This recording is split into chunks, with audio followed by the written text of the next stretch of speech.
I just want to start out by saying I'm sorry if I sound a little bit stuffy. I feel a little bit under the weather today. I wanted to talk about Call of Duty World at War because honestly, and I would have never expected this, but this Call of Duty's been really forgotten about. And I think it's because 2008 is a lot longer ago than it feels like for people who just, did stuff in 2008. And a lot of people who are playing Call of Duty now, like Modern Warfare 2019 and the new Black Ops Cold War, any of them who are say 13, 14, 15, how old we were when we were playing, Black Ops 2 and stuff. Yeah, in 2008, they would have been like, 3 years old or something? 2 years old? So it makes sense that they've never played it, because that to them is like, old-ass games to us. But it's kind of not in the conversation anymore. People talk a lot of hype about Call of Duty 4, which is deserved, because it was the first COD with the created class system, and it had, a good story, and it kickstarted the Modern Warfare franchise, which a lot of people love. I've always personally been a bigger fan of the Treyarch side of things. But yeah, I fired up World at War before I made this video, just dived in, played a little bit, just to record some background gameplay and, kind of refresh myself, because I played a lot of it, but obviously it's been a long time since it's been an active game, and I haven't played properly in a couple years. But it introduced zombies, which is a huge thing. I mean, there's millions and millions of people sub to zombies-only YouTube channels, and these people make livings off of playing zombies. It's such a big portion, and now it's really reinvigorated with Cold War, and that all started in World at War. It also had a really good campaign, and it introduced like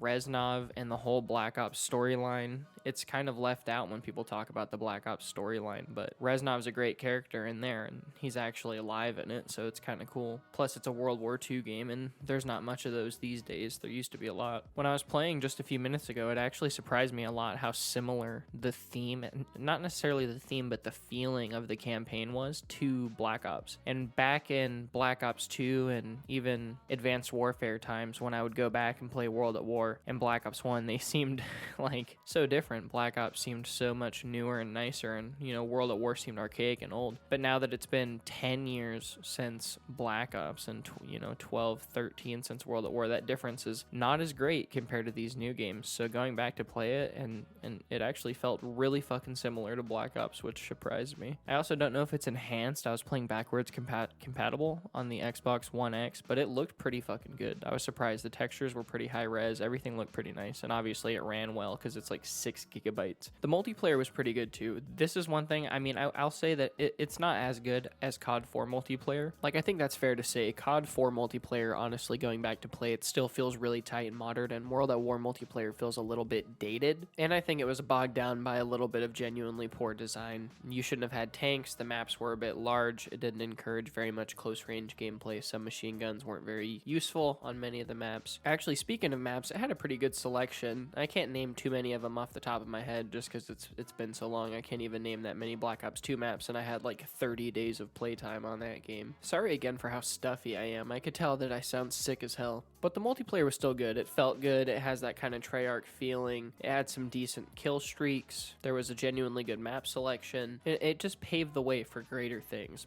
being Black Ops, which in my opinion is the best Call of Duty. I have a whole video on that. But it's surprising. World at War is not really talked about. Not many people, I guess, have honestly played it. Even people who played COD 4 and Modern Warfare 2 and Black Ops, I guess a lot of them didn't play World at War. And as far as I know, it wasn't a super big success. It was actually underperforming, and I think it was kind of a Call of Duty Ghost Black Ops 2 situation where more people were playing COD 4 after launch instead of World at War. But I'm not positive on that. It's a good ass game. One thing that sucks is don't go play the multiplayer, especially if you did play back in the day, because there's none. You need to play with friends in a private match or have people over and play split screen. You'll get your stats reset, or they'll max your stats out. They'll do some crazy shit. There's people flying around having ray guns in multiplayer. It's honestly just like completely hacked to shit, almost unplayable, and it's been that way honestly since like 2016. So now I can only fucking imagine. I'm surprised the servers are even up still, to be honest. That's impressive. At least I'm pretty sure they're still up. At the very least, you should go back and give the campaign a playthrough, because the campaign is genuinely good. I'm probably going to stream it sometime in the next week or so just for fun. Make a couple little highlight videos out of it, because it's genuinely solid, and Reznov is a fucking badass in this game. He's not like evil yet how he was in Black Ops 1. But yeah, World at War is fucking awesome, so...